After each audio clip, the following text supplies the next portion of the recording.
Brought to you by Agilus Diagnostics.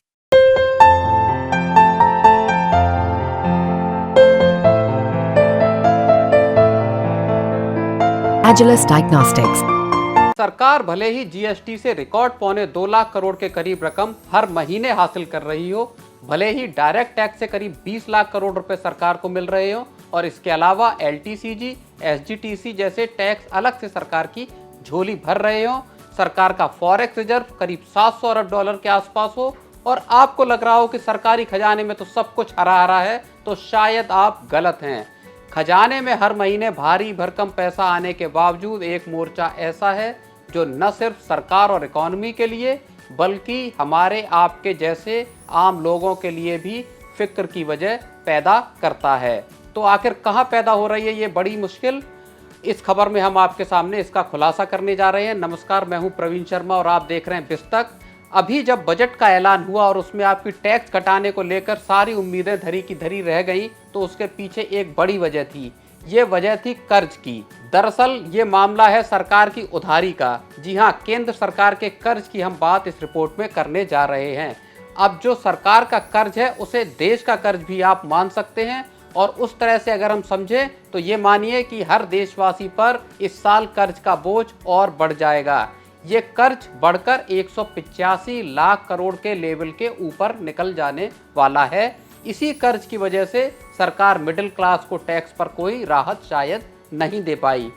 अब है ये कि सरकार को इस कर्ज पर चुकाना पड़ता है ऊंचा ब्याज और सरकार की कमाई का एक बड़ा हिस्सा चला जाता है इसी ब्याज को चुकाने में और आपकी उम्मीदों की झोली रह जाती है खाली। तो पूरी बात अब समझ लीजिए। सरकार का कर्ज मौजूदा फिस्कल ईयर यानी 2024-25 में बढ़कर 185.27 लाख करोड़ रुपए के भारी भरकम लेवल पर पहुंचने की आशंका जताई जा रही है।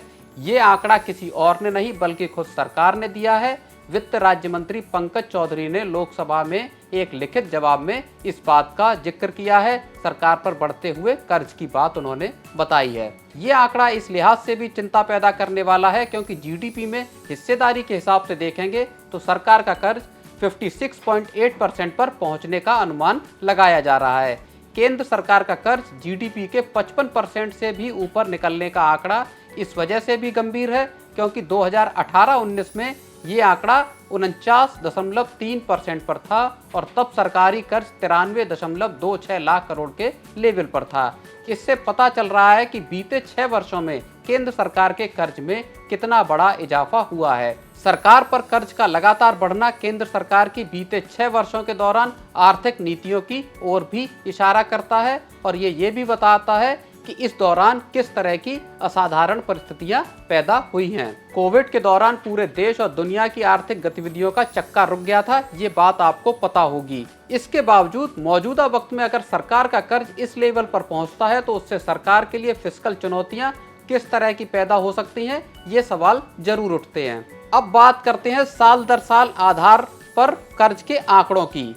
FY19 में यानी 2018-19 में केंद्र सरकार का कर्ज 93.26 लाख करोड़ रुपए था जो कि जीडीपी का 49.3% था। ये आंकड़ा FY20 में बढ़कर 105.07 लाख करोड़ रुपए हो गया और जीडीपी में ये हिस्सेदारी यानी जीडीपी में कर्ज की हिस्सेदारी बढ़कर 52.3% पर पहुंच गई।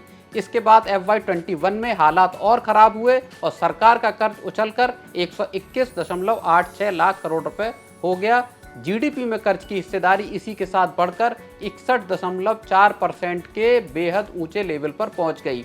ये कोविड का दौर था जब सरकार को रिलीफ पैकेज, स्टिमुलस पैकेज जैसे कई उपाय करने पड़े। इसके बाद FY22 में कर्ज का आंकड़ा और बढ़ा और ये 138.66 लाख करोड़ रुपए पर पहुंच गया। हालांकि जीडीपी में कर्ज की हिस्सेदारी घटकर 58.8% पर आ गई।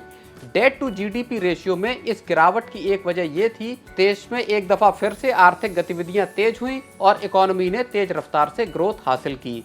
2022-23 में कर्ज और बढ़ा और 156.13 लाख करोड़ रुपए पर पहुंच गया। जीडीपी में ये 57.9% की हिस्सेदारी दिखाता है। 2023-24 में सरकारी कर्ज बढ़कर 171.78 लाख करोड़ रुपए हो गया। जीडीपी में हिस्सेदारी फिर से बढ़कर 58.2% पर आ गई।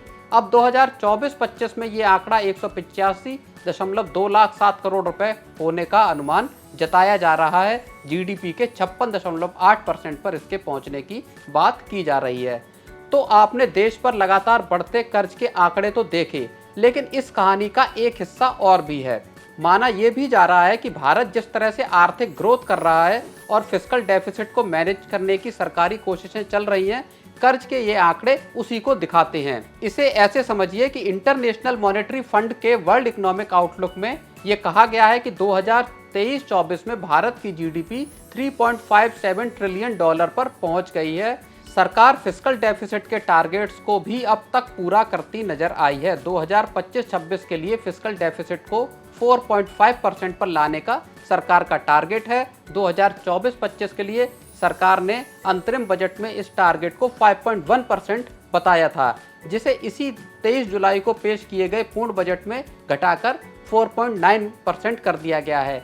यानी सरकार फिस्कल कंसोलिडेशन के मोर्चे पर मजबूती से खड़ी हुई है। सरकार ने कमाई को बढ़ाया है और खर्च में अपना हाथ रोका है और इसी वजह से उसे फिस्कल कंसोलिडेशन के मोर्चे पर टिकने में मदद मिली है। अब एक और आंकड़ा भी समझ लेते हैं। बढ़ता कर्ज कैसे खजाने को चोट पहुंचाता है, इसे समझिए। 2024-25 के हाल में पेश किए गए बजट में बताया गया है कि सरकार को हर 1 रुपए की कमाई में 19 पैसे तो ब्याज की अदायगी में ही चुकाने पड़ते हैं। यानी सरकार की कमाई का करीब 20% हिस्सा कर्जों के ब्याज चुकाने में ही चला जाता है। 2024-25 के लिए सरकार ने 48,20,512 करोड़ रुपए का बजट पेश किया है। इसमें से 11,62,940 करोड़ रुपए तो सरकार को ब्याज भुगतान पर ही खर्च करने पड़ेंगे, जबकि 2024-25 में फिस्कल डेफिसिट के 16,13,312 करोड़ रुपए पर रहने का अनुमान जताया गया है।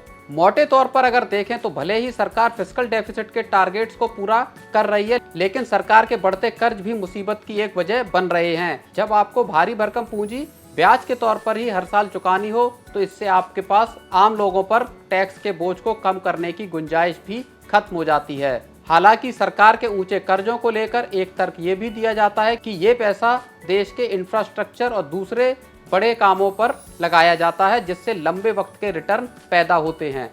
माना यह भी जाता है कि एक तेज रफ्तार ग्रोथ वाली इकोनॉमी के लिए ऊंचा कर्ज लेना कोई असामान्य बात नहीं है। अगर आंकड़े देखें तो बीते 3 फिस्कल से देश की ग्रोथ लगातार 7% या उससे ऊपर रही है और भारत दुनिया के सबसे तेज ग्रोथ करने वाले देश के तौर पर दिखाई देता है। खैर, देखना यह होगा कि क्या आने वाले वक्त में सरकारी कर्ज के आंकड़ों में कुछ गिरावट नजर आती है। आपको ये रिपोर्ट कैसी लगी, हमें जरूर बताएं और बने रहें बिस्तक के साथ।